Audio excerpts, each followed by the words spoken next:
는 하나님 말씀 출애굽기 28장입니다. 출애굽기 28장 31절에서 43절까지의 말씀입니다.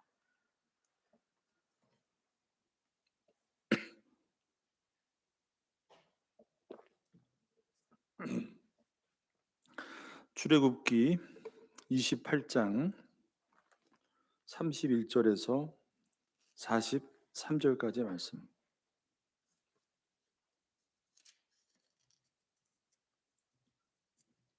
자, 찾으셨으면 31절부터 제가 봉독하도록 하겠습니다.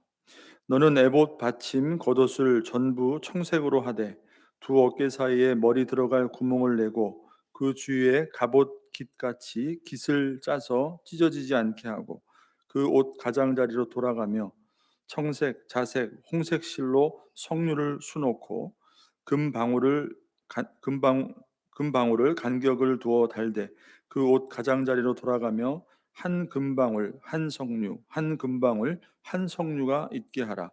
아론이 입고 여호와를 섬기러 성소에 들어갈 때와 성소에서 나올 때에 그 소리가 들릴 것이라. 그리하면 그가 죽지 아니하리라. 너는 또 순금으로 패를 만들어 도장을 새기는 법으로 그 위에 새기되 여호와께 성결이라 하고 그 패를 청색끈으로 관 위에 매되 곧 관 전면에 있게 하라. 이 패를 아론의 이마에 두어 그가 이스라엘 자손이 거룩하게 드리는 성물과 관련된 죄책을 담당하게 하라. 그 패가 아론의 이마에 늘 있으므로 그 성물을 여호와께서 받으시게 되리라. 너는 가는 배실로 반포 속옷을 짜고 가는 배실로 관을 만들고 띠를 수 놓아 만들지니라. 너는 아론의 아들들을 위하여 속옷을 만들며 그들을 위하여 띠를 만들며 그들을 위하여 관을 만들어 영화롭고 아름답게 하되 너는 그것들로 내 형 아론과 그와 함께한 그의 아들들에게 입히고 그들에게 기름을 부어 위임하고 거룩하게 하여 그들의 제사장 직분을 내게 행하게 할지며 또 그들을 위하여 배로 속바지를 만들어 허리에서부터 두 넓적다리까지 이르게 하여 하체를 가리게 하라. 아론과 그의 아들들이 회막에 들어갈 때에 제단에 가까이 하려 거룩한 곳에서 섬길 때에 그것들을 입어야 죄를 짊어진 채 죽지 아니하리니 그와 그의 후손이 영원히 지킬 규례니라. 아멘. 자, 오늘 우리에게 주시는 출애굽기 28장의 말씀, 하나님을 향한 거룩과 성결로 나아가라라는 제목으로 함께 말씀 나누도록 하겠습니다. 자, 우리가 여러분 계속해서 길게 지금 그 성막에 대해서 살펴보고 있고, 특히 이제 28장도 어떻게 보면은 그 제사장의 그 의복에 대해서 우리가 하나하나 굉장히 자세하게 좀 살펴보고 있죠. 오늘은 이제 제사장 그 의복에 대한 마지막 부분이 되는 거예요. 마지막 부분. 자, 그래서 오늘 본문의 내용을 보게 되면 어떤 그 제사장 의복들이 나오는가? 에봇 받침 겉옷이라는 게 나오죠. 예. 그러니까 모든 것들이 다 우리가 성막도 그랬지만 제사장 의복도 그렇고 그것이 주는 뭐 지금 우리가 신앙생활 하는데 실제로 우리가 사용하거나 존재하는 어떤 눈에 보이는 것들은 아무것도 없어요. 그렇지만 그 말씀을 통해서 우리에게 주시는 그 영적인 의미가 과연 무엇인가 우리가 계속해서 우리가 살펴보고 있는 것처럼 오늘도 마찬가지예요.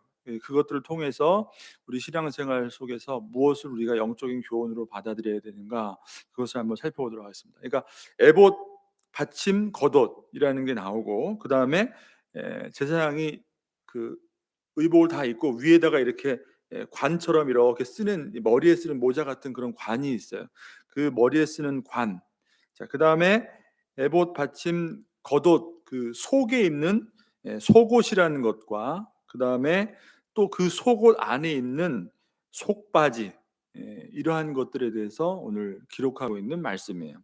에봇 받침 겉옷과 머리에 쓰는 관 그리고 속옷 그다음에 속옷 안에 입는 또 속바지에 대해서 말씀하고 있어요. 자, 먼저 여러분 31절에서 35절 본문을 한번 이렇게 보시면 에봇 받침 겉옷에 대해서 기록하고 있죠.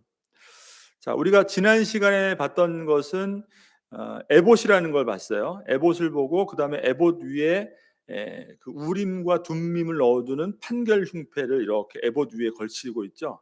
그러니까 겉으로 보이는 제사장의 옷에서 가장 외부로 화려하게 이렇게 드러나는 것은 이 아주 금실로 시작해서 그 아주 값비싼 그 실로 이렇게 수놓아서 만든 에봇이 이렇게 위에 제일 위에 겉옷처럼 보인단 말이에요. 근데 그것은 사실 어떤 이렇게 가운처럼 앞뒤로 이렇게 걸쳐서 입는 앞치마와 같은 그런 형태라고 그랬어요.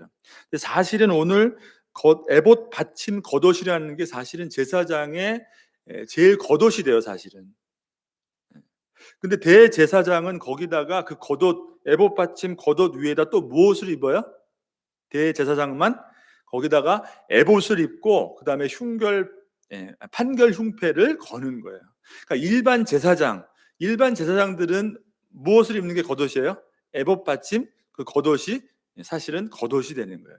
그러니까 세마포 그 배실로 그 흰색 배실로 짠 그것이 이제 겉옷이 되는 것이고 그 위에 대제사장 아론 그리고 그의 아들들 그들은 이제 뭘 입어요? 거기다가 에봇을 위에 걸치고 이제 판결 흉패를 이제 걸치게 이제 달게 되는 거죠. 자, 그렇기 때문에 이 사실 에봇 받침 겉옷이라는 것은 제일 바깥에 입는 어떻게 보면 겉옷이라고 할 수가 있어요.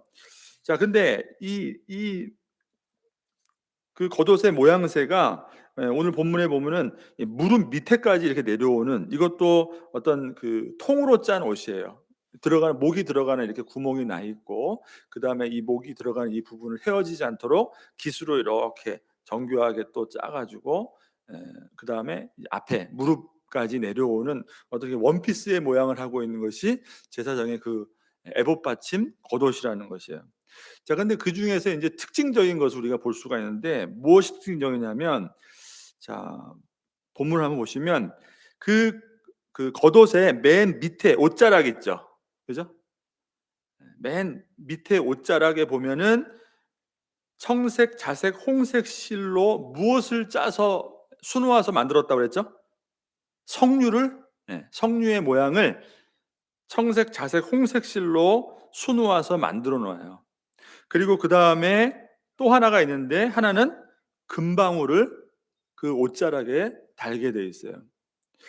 자, 그래서 번갈아 가면서 금방울 하나, 그다음에 수놓은 석류를 하나, 그다음 또 금방울 하나, 석류 하나, 금방울 하나, 석류 하나 이렇게 번갈아 가면서 옷가에 맨 끝에 옷가에 그 치마같이 원피스같이 된 그 겉옷을 이렇게 둘러서 석류의 모양을 짠 그 수놓은 것과 금방울이 교대로 이렇게 달아놨다는 것이 그 겉옷의 특징이라고 할 수가 있어요. 자, 그다음에 이어지는 말씀을 보게 되면 그 관에 대해서 말씀하죠. 제사장이 위에 머리에 모자처럼 쓰는 이 관인데 그 관은 그 앞에다가 요 이마 부분에다가 무엇을 다냐면 순금으로 패를 만드는데요. 순금으로 패를 만들어서 거기다 뭐라고 새겨 넣죠? 여호와께 성결이라.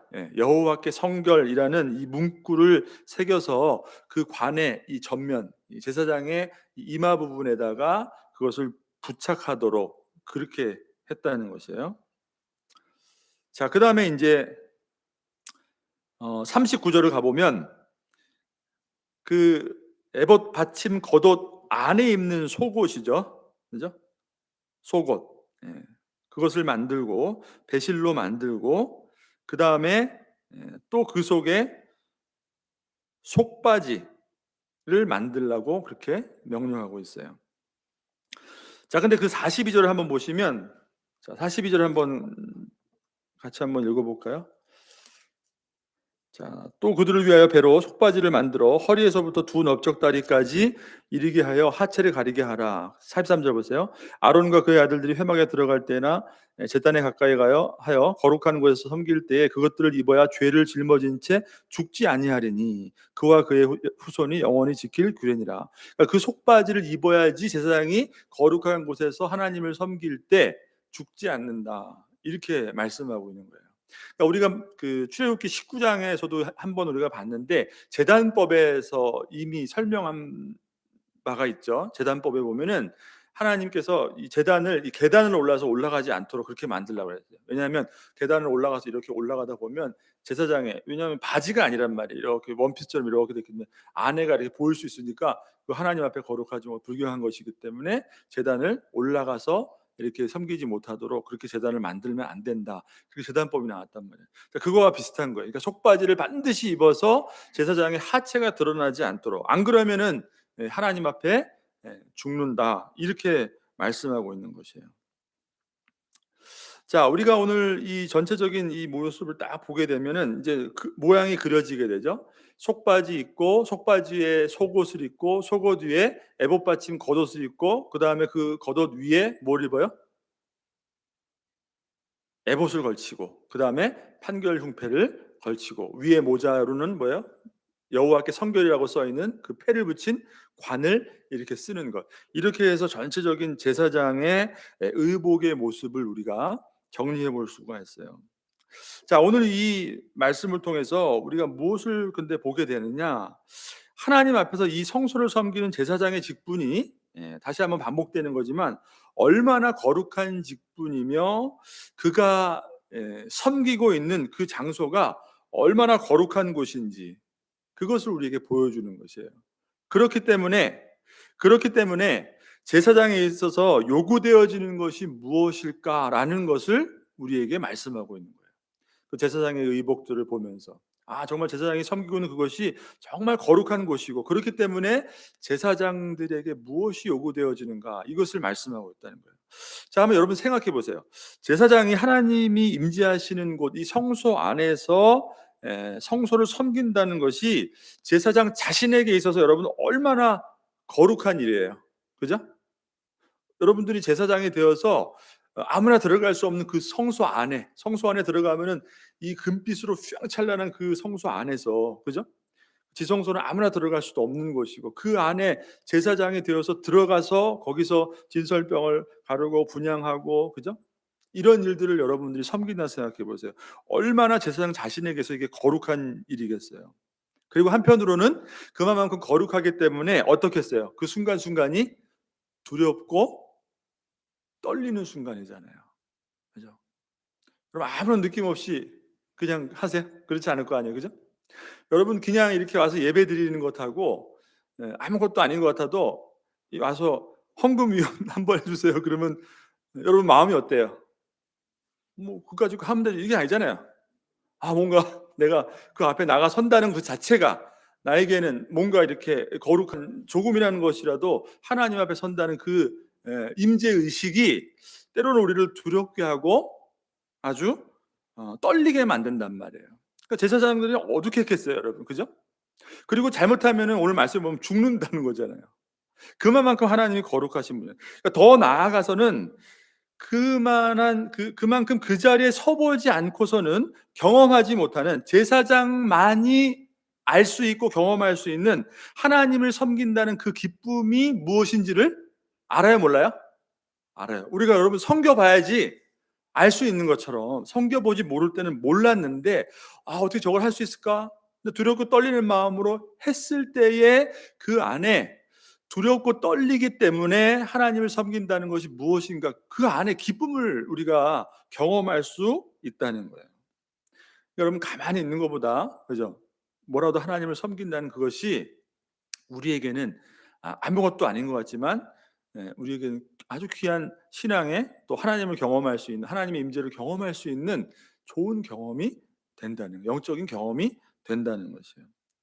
자, 그러니까 오늘 여기서 우리가 이 말씀을 통해서 생각해야 하는 것이 뭐냐면, 우리 신앙생활에서 아주 필요한 영적인 의식이 있는데, 우리가 인식해야 될 영적인 의식이 있는데, 그것이 바로 뭐냐면 우리는 항상 하나님 앞에 서 있다는 신전 의식이라는 거예요.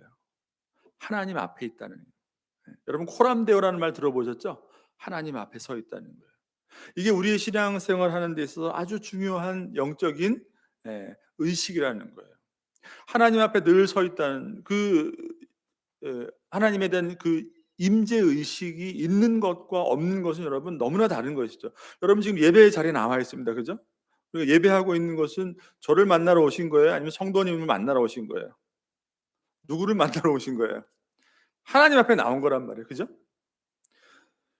이 예배의 현장뿐만이 아니라 우리 살아가는 현장도 여러분, 우리의 삶도 결국은 그것이 의미하는 바가 예배의 연속이기 때문에 무엇을 하든 간에 여러분, 우리가 가져야 될 영적인 인식은 뭐예요? 의식은 뭐예요? 아, 하나님 앞에 우리가 살아가고 있구나. 무엇을 하든 어디에 있든 간에 우리가 그런 의식이 필요하다는 것이에요.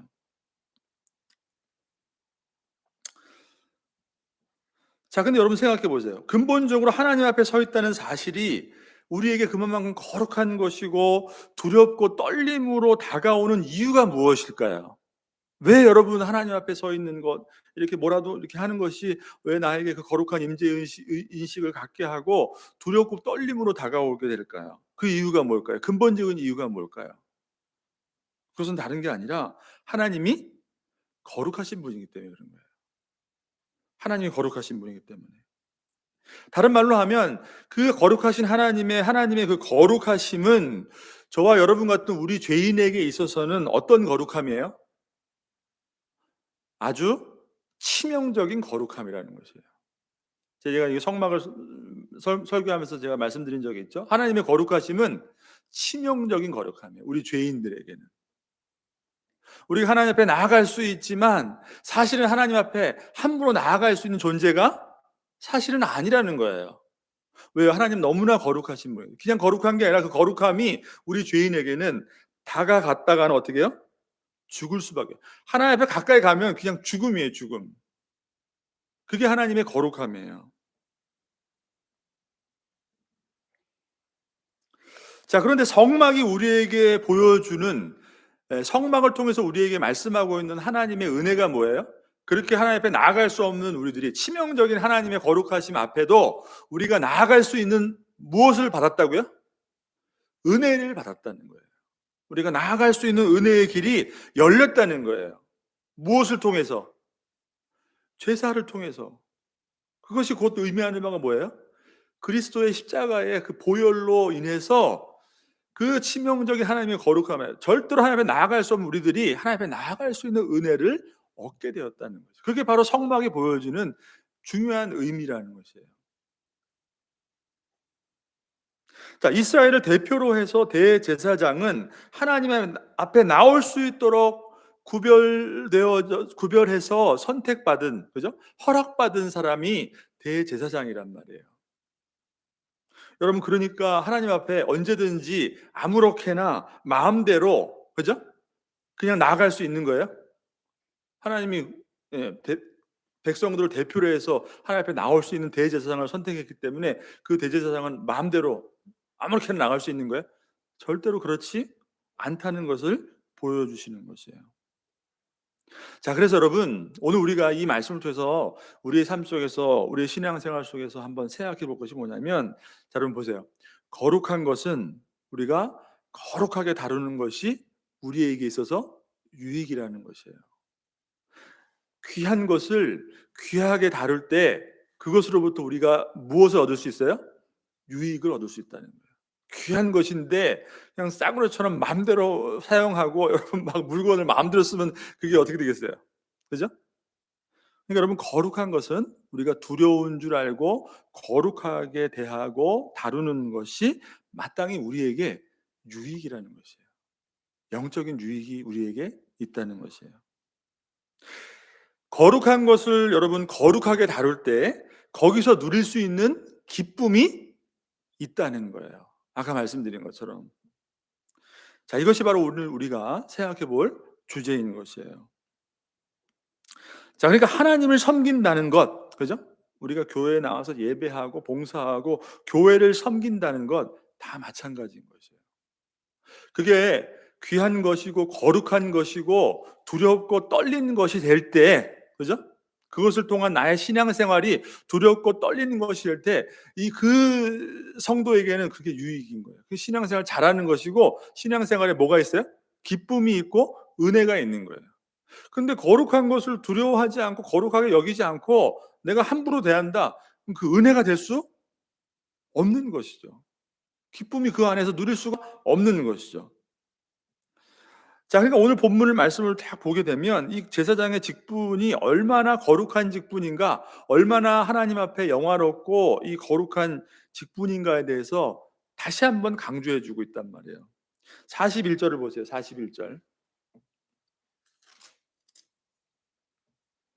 자, 40절부터 보세요. 너는 아론의 아들들을 위하여 속옷을 만들며 그들을 위하여 띠를 만들며 그들을 위하여 관을 만들어 영화롭고 아름답게 하되, 이렇게 했어요. 왜 그렇게 얘기했어요? 그냥 제사장들이 멋있게 보이게 한 거 아니잖아요. 그죠? 제가 다 말씀드렸죠? 영화롭고 아름답게 한 이유가 뭐가 있어요? 그걸 통해서 하나님의 영광이 나타나다 한 거예요. 얼마나 거룩한 자리인가. 자, 41절. 너는 그것들을 내 형 아론과 그와 함께한 그의 아들들에게 입히고 그들에게 기름을 부어 위임하고 거룩하게 하여 그들이 제사장 직분을 내게 행하게 할지며, 거룩하게 하라고 말씀하고 있어요. 자, 그러니까 이 제사장 직분이 이 직분을 감당하는 것이, 그들에게 위임하는 것이 얼마나 중요한 자리고 거룩한 자리인 것인지를 그 의복을 통해서 하나님이 말씀하시고 있는 거예요. 보여주시고 있는 거예요. 자, 그리고 그뿐만이 아니죠. 아까 말씀드린 것처럼 그 거룩한 직분이, 그것을 위임받아서 섬기는 제사장 그 자신에게는 얼마나 치명적인 위험인가라는 것에 대해서도 오늘 본문이 말씀해 주고 있단 말이에요. 그냥 거룩하다라고 끝나는 것이 아니야. 다시 말해서 하나님 앞에 제사장으로서 하나님을 섬기는 그 자체가 얼마나 치명적으로 그 위험한 직분인지, 그것을 보여주고 있는 것이에요. 35절을 보세요. 35절. 자, 한번 35절을 같이 한번 읽어볼까요? 35절 시작. 아론이 입고 여호와를 섬기러 성소에 들어갈 때와 성소에서 나올 때에 그 소리가 들릴 것이라. 그리하면 그가 죽지 아니하리라. 여러분, 여기서 그 소리가 뭐예요? 어떤 소리예요? 제사장 그 에봇 받침 겉옷 맨 밑단에 달려있는 무슨 소리죠? 금방울 소리, 금방울. 금방울 성류 하나, 금방울 성류 하나 있는데 그 금방울이 울리는 그 딸랑딸랑하는 그 소리가 날 때 제사장은 죽지 않을 것이다. 그럼 만약에 그 소리가 안 나면 어떻게 된다는 거예요? 죽는다는 거예요, 하나님 앞에. 그러니까 다시 말하면 반드시 그 금방울을 달아야 된다는 거겠죠? 그죠? 자, 그러니까 이 거룩한 직분이 얼마나 치명적인 그 제사장의 직분인가를 보여주고 있는 것이에요. 자, 43절도 아까 말씀드린 것처럼 속바지를 이제 입으라고 했는데 뭐라고 말씀했어요? 거룩한 제단에 가까이 가거나 거룩한 곳에서 섬길 때 속바지를 입어 하체를 가려야지만 죄를 짊어진 채 죽지 않는다고 말씀하셨단 말이에요. 가려야 된다고 그랬단 말이에요. 자, 이처럼 여러분, 하나님을 섬길 때, 제사장이 하나님을 성소에 섬길 때 이뿐만이 아니라 죽음을 초래할 수 있는 이 제사장직의 위반에 대해서 오늘 본문은 이 금방울과 속바지에서 말씀하고 있지만 성경을 보다 보면, 레위기나 출애굽기 보다 보면 더 다른 내용도 나온단 말이에요. 예를 들자면 이 밖에도 제단에 나오기 전에 손을 씻지 않는 것, 물두멍에서 손을 씻지 않으면 어떻게 돼요? 이것도 제사장이 죽는 위반이에요. 자, 레위기에서는 성막에 들어가기 직전에 제사장이 포도주나 독주, 그러니까 다시 말해서 술을 마시거나 그러면 어떻게 해요? 죽는다고 말씀하고 있어요. 지성소에 함부로 들어가도 죽는 것이고, 지성소 들어가기 전에, 지성소 안에 들어가기 전에 분향하지 않는 것도 죽음에 해당하는 것이에요. 자, 그러니까 뭘 알 수 있어요? 이 제사장의 직분을 위반할 때에 죽는다는 거죠. 죽음을 초래한다는 것은 하나님이 그만큼 얼마나 거룩하신 분인가, 그분의 거룩하심이 우리에게, 이 죄인인 우리에게 얼마나 치명적인가. 그렇기 때문에 하나님 앞에 설 때에는 반드시 우리에게 요구되어지는 것이 있구나, 이것을 반드시 우리가 알고 하나님 앞에 나가야 되는구나, 이것을 제사장의 모습을 통해서 보여주고 있는 거예요. 자, 금방울 말고도 석류라는 게 달려 있었죠. 이건 이제 제가 나중에 이제 종합적으로 말씀드릴 텐데, 석류는 여러분 보면은 아까 청색, 자색, 홍색 실로 이거 굉장히 화려하게 이렇게 수놓아서 만드는 거예요. 석류 하나, 금방울 하나, 석류 하나, 금방울 하나. 성경에서 여러분 석류가 주는 그 영적인 의미는 뭐냐면, 신명기에 보게 되면은 여러분 가나안 땅에 12명의 정탐꾼을 보내잖아요, 모세가. 거기 가 가지고 그 땅에 정말 하나님이 과연 약속하신 대로 젖과 꿀이 흐르는 너무나도 풍성한 땅이다. 거기에 대한 그 증거로 뭘 가져와요? 거기에서 나온 이 과일들을 가져오잖아요. 거기서 가져온 과일 중에 하나가 바로 석류예요, 석류. 여러분 석류가 이렇게 빨갛게 익으면 이렇게 퍽 터져 나오면 어떻게 됩니까? 그 안에도 수많은 이 석류알이 빨갛게, 보기에도 어때요? 아주 풍성하고, 그죠? 비옥함, 그런 의미를 가지고 있는 게 석류란 말이야. 그러니까 하나님이 그 약속하신 그 약속의 땅 가나안 땅은 과연 하나님 말씀대로 하나님의 은혜가 풍성한 땅입니다. 하나님의 허락하신 그 은혜의 풍성함을 상징하는 것이 바로 석류라는 거예요, 석류. 석류 하나, 금방울 하나, 석류 하나, 금방울 하나. 그럼 그 방울은 뭘까요, 여러분? 그러니까 석류는 보면은 어떻게 해야 돼요? 화려하고 이게 하나님의 그 은혜의 풍성함을 상징한다면, 방울은 뭐예요? 아까 방울은 보는 게 아니라, 본문을 봐서도 알지만 어떤 기능이에요? 소리가 나야 된다고 그랬잖아요. 그러니까 보기보다는 그 기능이 뭐예요? 소리가 나도록 하는 거란 말이에요. 여러분 대제사장이 그 성소 안에 들어가서 섬길 때 금방울이 옷단 끝에 다 달려 있단 말이에요. 정확히 몇 개인지는 본문이 말하고 있지는 않지만 많은 방울이 달려 있을 거란 말이에요. 그럼 여러분 옷단 끝에 금방울이 달려 있는데 조금이라도 움직이면 어떻게 될까요? 조그마한 미동이 있어도 소리가 나요, 안 나요? 소리가 난단 말이에요.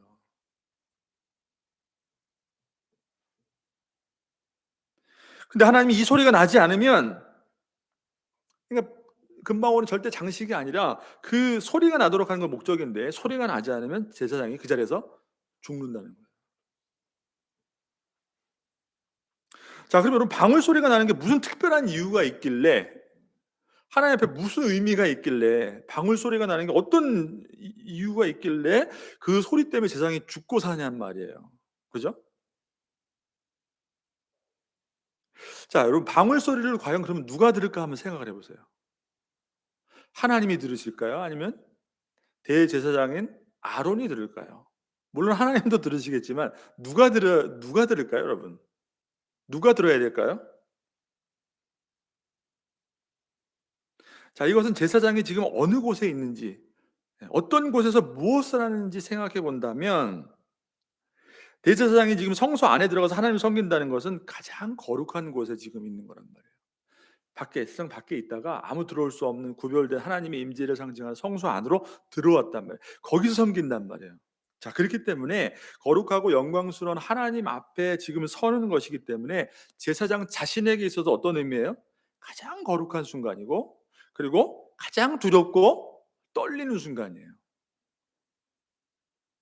그리고 하나님의 그 거룩하심은 잘못하면 죽음을 초래할 수도 있는 치명적인 거룩함이기 때문에, 그것을 안다면, 제사장이 그걸 안다면, 이 방울 소리는 어떤 소리일까요? 내가 지금 누구 앞에 있는지, 거룩하신 하나님 앞에 있음을 잊지 않도록, 조금만 움직여도, 한 걸음만 뛰어도 어떻게 해요? 소리가 나니까 내가 지금 하나님 앞에, 이 거룩한 하나님의 임재 가운데, 성소 가운데 내가 하나님을 섬기고 있구나. 마치 여러분 제사장이 들어야 될, 제사장을 향한 경고음과도 같은 거예요. 딸랑딸랑 딸랑딸랑. 그죠? 정말 적막한 곳에서, 아무도 없는 곳에 혼자서 어떻게 해요? 조금만 움직여도. 자, 그러니까 이렇게 거룩한 신전 의식이 없이 거룩하신 하나님 앞에 그냥, 예, 두려움 없이 자기 마음대로, 예, 그냥 그렇게 선다는 것은 곧 제사장에게는 죽음이라는 것을 의미하고 있는 것이죠. 자, 랍비들은 이 방울에 대해서 어떤 해석을 했냐면, 어떤 사람이 집이나 방으로 들어갈 때 여러분 뭐 하죠? 노크 하죠, 노크. 예. 내가 아무런 꺼리낌이 없는 내 방 같으면 여러분 어떡할까요? 노크합니까 안 합니까? 아무도 없는 내 방 같으면 그냥 확 열고 들어가면 되잖아요, 여러분. 근데 그렇지 않은 방은 어떻게 해요? 노크를 하잖아요, 똑똑똑. "저 들어가도 됩니까? 누구 있습니까? 저 여기 있습니다." 라는 의미로 노크를 한단 말이에요. 그러니까 노크를 해서 자신을 알리는 것과 이렇게 연결시켜서 랍비들은 이 금방울에 대해서 설명을 했단 말이에요. 그러니까 "하나님, 제가 여기 있습니다. 하나님, 제가 지금 하나님 앞에 있습니다. 거룩하신 하나님 앞에 있습니다." 근데 정작 대제사장은 어떤 사람이에요? 하나님의 은혜가 아니면 거기 설 수 있는 사람이 아니란 말이에요. 자신의 자격으로, 자신의 어떠함으로 하나님 앞에 제사장이 된 것이 아니라 오직 하나님의 구별하신 하나님의 은혜로 서 있는 사람이 제사장이란 말이에요. 그러니까 하나님의 그 거룩하신 그 임재에 대한 인식과 하나님을 향한 경외에 대한 그 증거로서 금방울 소리가 살리는 것이 아니라, 그죠 여러분? 금방울 소리가 그 제사장을 살리는 것이 아니라 그 소리를 통한, 그 경고를 통한 임재 의식이 제사장을 하나님 앞에 살게 하는 거예요. 여러분 이해 가십니까? 하나님은 제사장의 의복을 만들 때 제사장이 정말 하나님 앞에, 그리고 백성들 앞에 아름답고 영화롭게 보이도록 만들라고 하셨어요, 제사장의 의복을. 그거는 그냥 세상적으로 봤을 때 아름다움이나 멋있어 보이는 그런 화려함이 아니라고 제가 말씀드렸어요. 자, 이것은 반대로 그들이 가지고 있는 직분이 얼마나 하나님의 아름다움과 거룩함과 영화로움을 드러내고 나타내어야 하는지, 그 책임이 얼마나 막중한 것인지, 그 제사장의 의복을 통해서 제사장 자신은 물론이고 그것을 보는 백성들도 하나님 앞에, 하나님의 임재 앞에 선다는 것이 얼마나 거룩한 것인지를, 그것을 보면서 상기하도록, 늘 깨달을 수 있도록 그렇게 만들라고 명령을 하신 거예요, 여러분.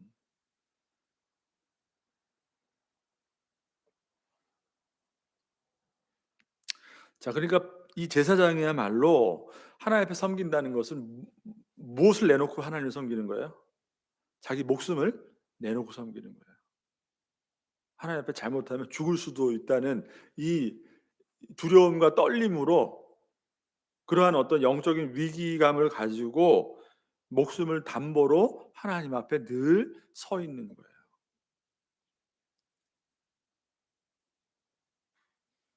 제사장도 인간이잖아요, 그죠? 아침 저녁으로 늘 성소 안에서 늘 하던 거를 이렇게 하다 보면 그게 여러분 루틴이 된단 말이에요. 늘 그냥 하는 똑같은 반복이 된단 말이에요. 여러분 우리의 신앙도 어떻게 해요? 우리 신앙생활 어떻게 해요? 주일이면 당연히 오는 거잖아요, 그죠? 어? 당연히 오고, 아이들은 그냥 교회를 안 갈 수 없으니까 그냥 그래도 신앙 안에서 잘해야 되니까 아이들 데리고 또 오고, 어느덧 우리의 신앙도 늘 이렇게 루틴이 된단 말이에요. 늘 일상처럼 그냥 아무런 어떤 영적인 위기감 없이 그냥 늘 그냥 돌아가는 식의 신앙생활이 될 수 있다는 것이에요. 그러니까 가장 위험한 건 뭐예요? 하나님의 임재 의식이 사라진 신앙생활이 될 수 있다는 거예요. 아니 성소 나가는데 그냥 아무렇게나 입고 편하게 입고 그냥 나가서 그냥 하면 되는 거지 뭐 그렇게 합니까? 그럴 수 있는 것 같은데 여러분 그렇지 않아요. 그 속옷 하나부터 겉옷 하나부터 뭐 하나하나 제사장이 입는 그 모든 것들을 여러분 그 영적인 의미를 담아서 그렇게 엄격하게 하나님 말씀하신 대로 했던 것은 뭐냐면 그 속에서 항상 새롭게 하나님의 임재 의식을 상기시키도록 하는 것이에요. 여러분 우리의 신앙생활이 여러분의 결코 절대로 여러분 내 마음대로 내가 하고 싶은 대로, 신앙은 내 자유, 여러분 이런 말은 진짜 이거는 해서는 안 되는 거예요. 이런 말 들을 때가 있어요, 여러분. 강요하지 마세요. 신앙은 우리 자유, 내 자유인데 맞는 말인 것 같은데 그렇지 않아요.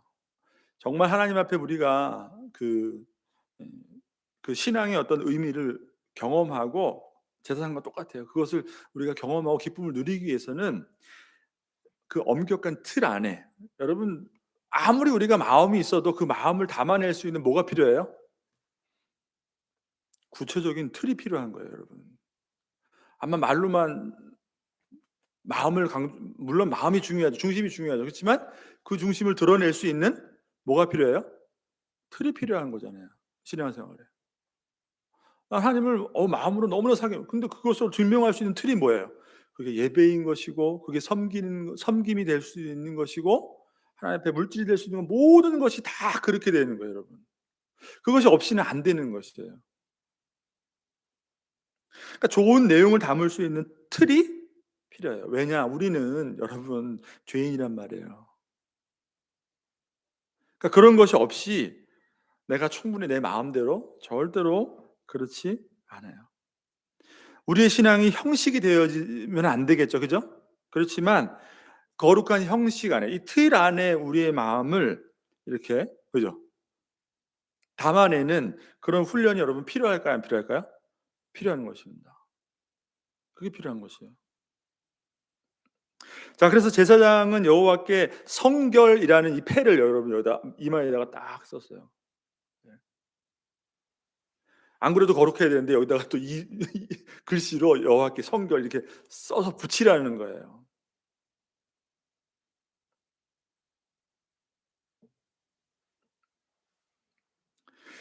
자, 그래서 이 제사장이 하나님 앞에 이 성결함으로 거룩함으로 나아가는 그 모든 것에 무엇이 달려 있어요? 온 백성들을 대표로 해서 하나님 앞에 드리는 그 제사 의식 예배, 하나님 앞에 그 받아지는 그 모든 제사가 그 제사장 앞에 다 달려 있는 것이에요.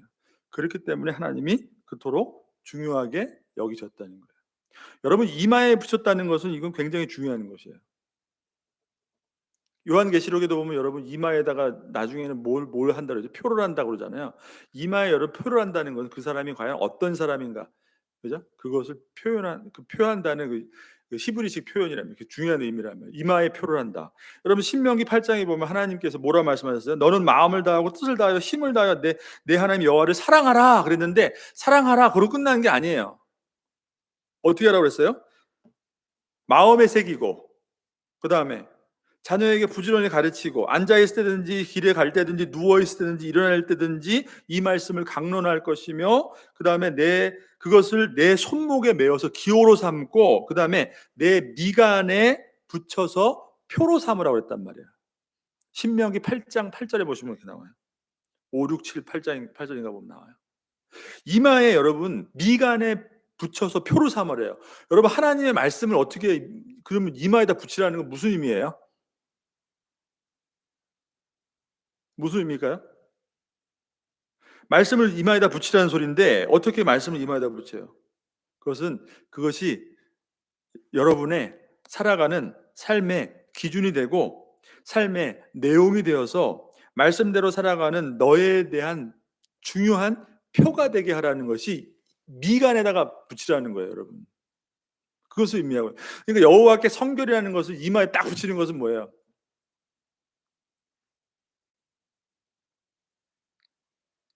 그러니까 그만큼 하나님 앞에 거룩과 성결의 삶을 하나님이 요구하고 있고, 그것에 모든 것이 다 달려 있음을 하나님이 제사장을 통해서 말씀해 주고 있는 것이에요. 자, 그러니까 여러분 오늘날 우리가 이 제사장 같은 옷이 없을 뿐이지, 우리가 그런 옷을 표시로 우리가 입지 않을 뿐이지, 이 말씀을 통해서 우리는 분명히 지금도 동일하게 우리에게 요구되어지는 영적인 교훈이 과연 무엇인가를 여러분 알 수 있습니까? 모릅니까? 알 수 있을까요? 어떻게 할까요? 알 수 있죠.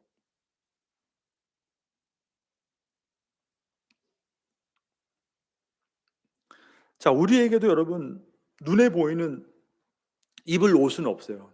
그렇지만 결국 이 제사장이 입는 이 제사장의 옷은 결국 무엇을 의미해요? 우리가 무엇을 입어야 된다는 것을 의미하고 있어요? 예수 그리스도, 그죠? 예수 그리스도의 옷으로 우리가 입어야 된대요.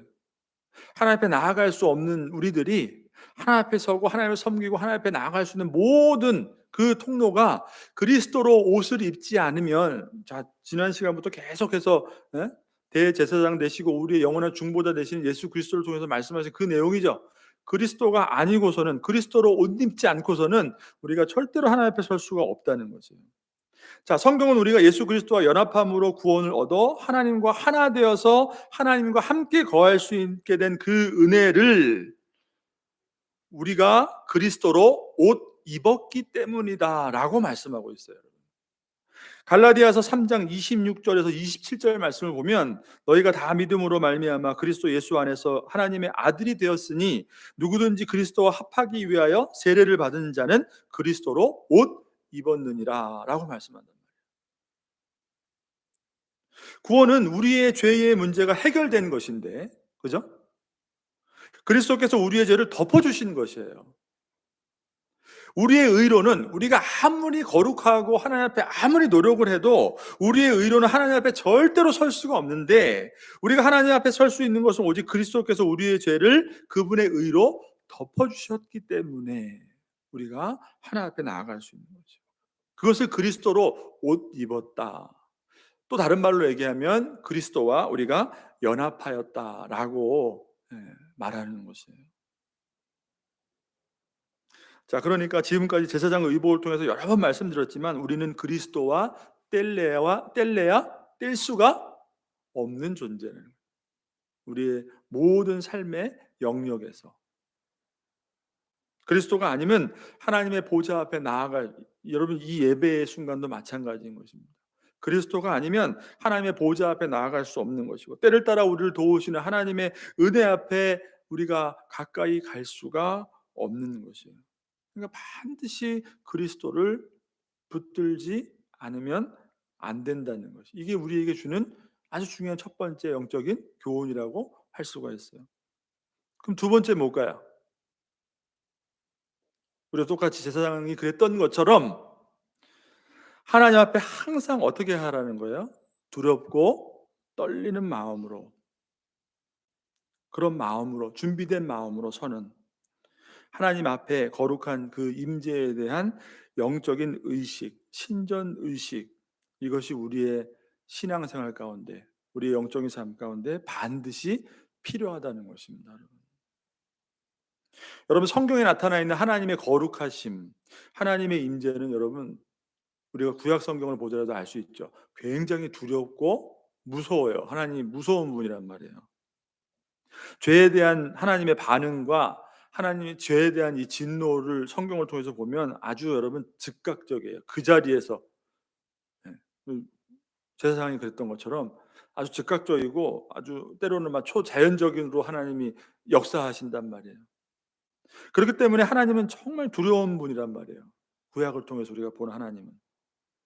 자, 그래서 구약에서 하나님의 음성을 듣는다는 것, 그게 뭐예요? 그거는 간단한 게 아니에요. 지금 우리가 하나님 말씀으로 하나님의 음성을 듣는다고 그냥 뭐 틀면은 클릭하면 나오고 그냥 듣고 그러는데, 구약에서 여러분 하나님의 음성을 듣는다는 건 여러분 엄청난 것이었어요. 여러분 시내의 산에서 하나님이 십계명을 주실 때 어떤 일이 일어났어요? 처음에는 모세가 십계명을 준 게 아니라 하나님이 직접 시내 산에 강림하셔서 이 우레와 천둥 소리로 함께 하시면서 십계명을 백성들에게 직접 음성으로 들려줬어요. 근데 백성들이 뭐라고 그랬어요? 우리가 다 죽겠다. 하나님의 음성을 들으니까 우리가 다 죽을 것 같다. 이제는 하나님이 말씀하게 하지 마시고 모세 네가 대신 우리에게 말해주면 좋겠다. 그러니까 하나님의 음성을 듣는 것은 이렇게 두려운 거예요, 여러분. 왜? 하나님의 음성은 곧 하나님의 살아계심이고 하나님의 임재하심이기 때문에. 구약에서 하나님의 영광은 어떻습니까? 우리가 늘 하나님의 영광을 보게 해주세요. 하나님의 영광. 여러분 구약에서 나타난 하나님의 영광은 하나님이 한번 임재하셔서 하나님의 영광을 나타내시면 그 자리에 있는 사람이 어떻게 돼요? 다 쓰러졌어요. 다. 영광은 그냥 하나님 우리 눈으로 그냥 보고서나 보인다 그게 아니라 무게 한 실제적으로 이 공간을 채우는, 그러니까 압도돼 가지고 다 쓰러지는 거예요, 여러분. 그러니까 이사야가 하나님 그 성전에 나타난 하나님의 영광을 보고 어떻게 했어요? 어떻게 반응했어요? 하박국은 뭐라고 그랬어요? 창자가 끊어질 것 같다 그랬단 말이에요.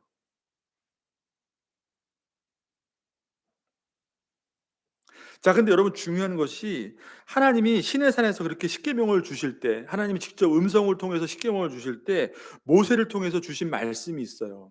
백성들이 도저히 우리 이제 더 이상 죽을까 하노라. 하나님이 말씀하게 하지 마시고 모세 네가 대신 말해줘라라고 할 때 하나님이 모세를 통해서 백성에게 주신 말씀이 있는데 그게 뭐냐면 출애굽기 20장 20절을 보시면 이렇게 말씀합니다. 모세가 백성에게 이르되 두려워하지 말라. 하나님이 임하심은 너희를 시험하고 너희로 경외하여 범죄하지 않게 하려 하심이라. 그러니까 하나님이 임재하셔서 너희가 그 하나님의 임재 때문에 두려워하는 것은 사실은 두려워할 것이 아니라는 것이에요. 무슨 말이에요?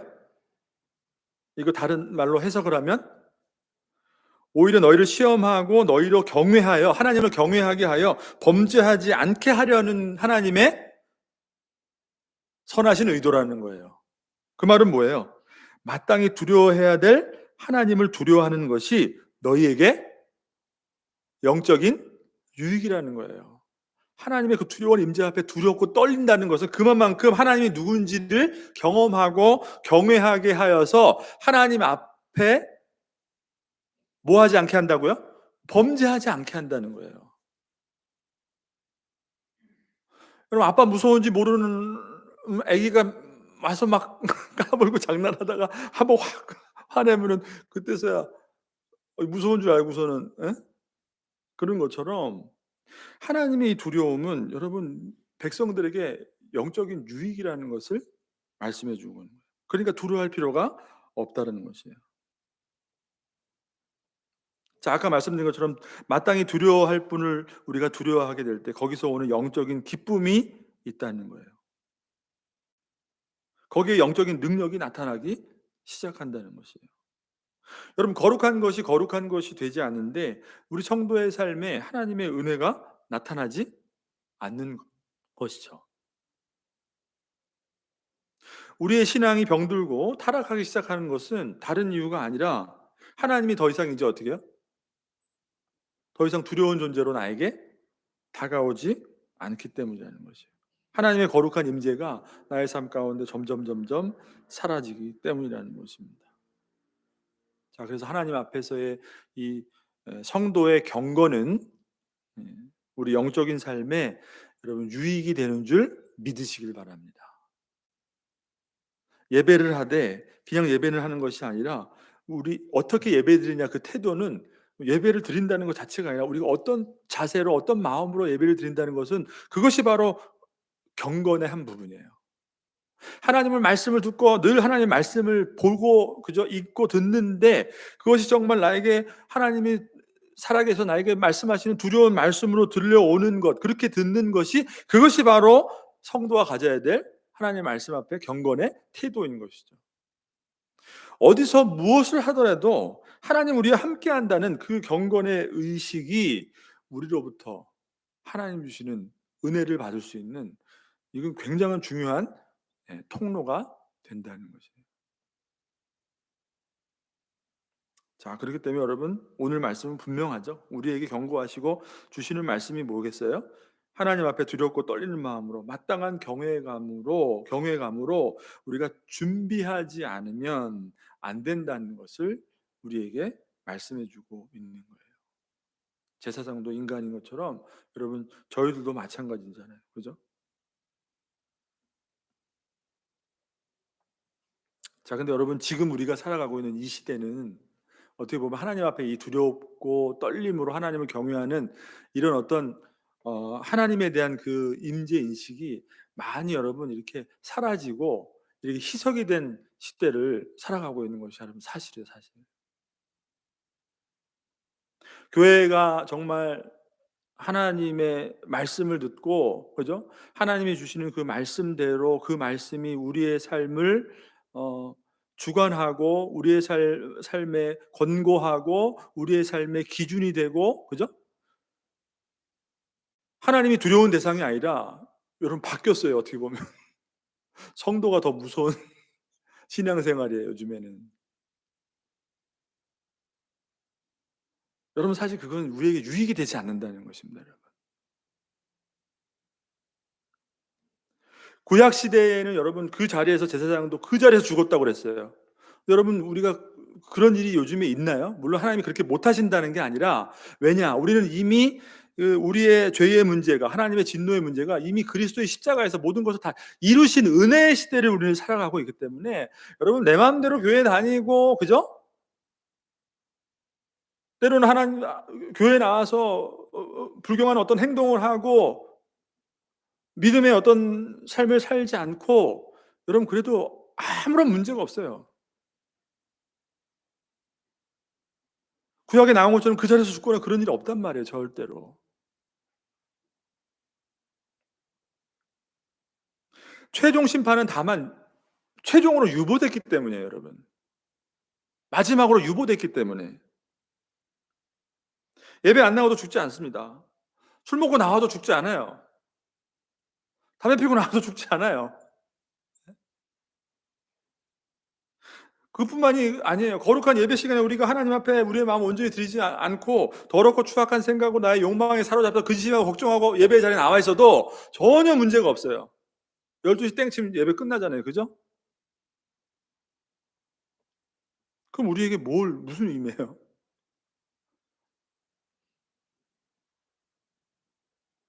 근데 여러분 분명히 우리가 알아야 될 것은, 하나님 앞에 있다는, 내가 하나님 앞에 서 있습니다. 하나님을 섬기고 있습니다. 하나님이 우리의 삶 가운데 함께하고 있습니다. 이 경고음이 방울로 들렸던 것처럼 이 경고음이 들리지 않으면 분명히 우리에게 치명적인 죽음을 초래하게 되는데, 눈에 보이는 죽음이 아니지만 그럼 어떤 죽음이겠어요?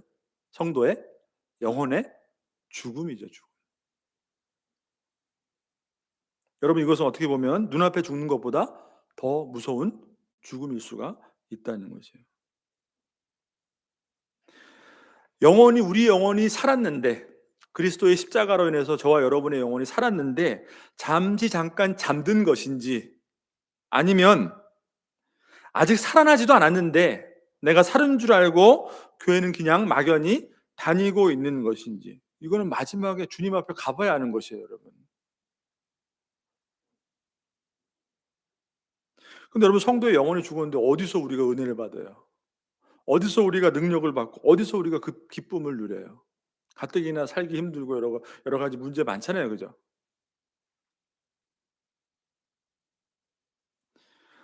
자, 여러분 생각해 보세요. 오늘 마지막, 제가 시간이 좀 다 돼 가는데 좀 길어졌는데, 오늘 그 겉옷 자락에 금방울만 있지 않고 뭐 있었어요? 수놓은 석류가 있어요. 석류. 석류는 뭘 상징한댔어요? 풍요와 비옥함, 하나님 허락되신 은혜의 풍성함. 그것이 번갈아 가면서 하나님의 경고와 함께 같이 있단 말이에요. 그럼 여러분 이게 뭘 의미할까요? 석류가 하나님의 풍성한 은혜를 상징하고 금방울이 하나님 앞에 서는 어떤 경고의 소리가 된다면, 하나님 우리에게 주시는 풍성한 은혜는 뭐와 함께 가는 거예요? 그냥 좋은 게 좋은 거니까 하나님 우리가 늘 은혜 주시는 거, 그게 아니라는 거예요. 우리가 하나님 앞에 서 있다는 두렵고 떨리는 그 경외함으로 하나님 앞에 서 있는 그 거룩한 신전 의식과 하나님이 주시는 그 풍성한 은혜는 함께 가는 것입니다, 여러분. 여러분 믿으십니까? 같이 가는 거예요.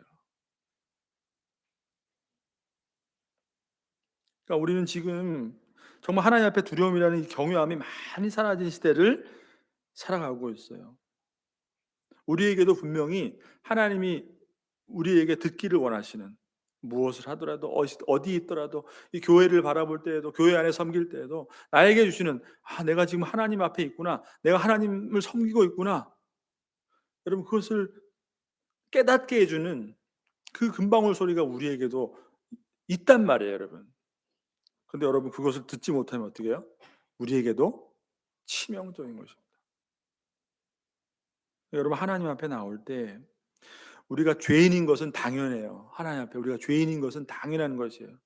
근데 그렇기 때문에 내 죄가 당연한 것은, 그건 당연한 것이 아니에요. 내가 부족한 것이 당연한 것이 아니에요, 여러분. 그렇기 때문에 여러분 우리가 더욱더 무엇을 붙들고 하나님 앞에 성결함과 거룩함으로 하나님 앞에 나가야 돼요? 우리가 하나님 앞에 도저히 설 수 없는 죄인임을, 그렇게 말씀을 들어도 내 생각과 내 삶의 방향과 이 모든 삶의 내용이 바뀌지 않는 이 죄인임을 깨닫고 오늘도 하나님 앞에 그 두려움으로, 그렇지만 그리스도가 내 죄를 위해서 대신 십자가에 설리신 그 보혈을 의지하고 나아갈 때 하나님이 나를 받아주시고 그 은혜를 내가 누릴 수 있다는, 그것을 통해서 기쁨을 누릴 수 있다는 그 회개와 믿음을 가지고 나아가는 것이 여러분 우리가 가져야 될 신앙의 아주 중요한 자리. 그게 바로 경건이라는 것이에요, 여러분. 우리가 하나님 앞에 뭘 준비해야 돼요? 거룩하게 막 옷 차려입고 나와서 그게 경건이 아니라, 오늘도 또 나왔는데 한 주간 우리가 삶을 살았는데 또 하나님 앞에 나올 수가 없는 내 자신을 볼 때마다 오늘 하나님 앞에 어떻게 예배를 드립니까? 그렇다고 나오지 말라는 게 아니라, 여러분 오늘도 내가 그 은혜를 붙들지 않고 하나님 앞에 나갈 수가 없습니다. 하나님 나를 용서해 주시고 나를 받아주세요. 여러분 이 회개의 믿음, 이 회개와 믿음, 이것이 여러분 우리에게 필요한 것입니다.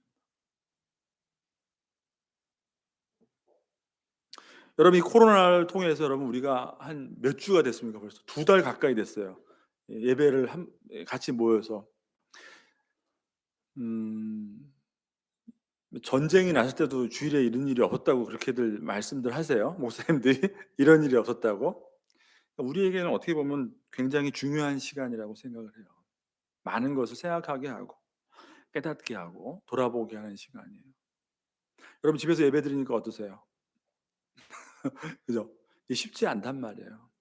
예배는 그냥 듣고 싶으면 여기가 좋지, 여기가 또 말씀이 좋은 것 같은데 여기 들어서 듣고 그럼 그게 예배가 아니에요, 여러분.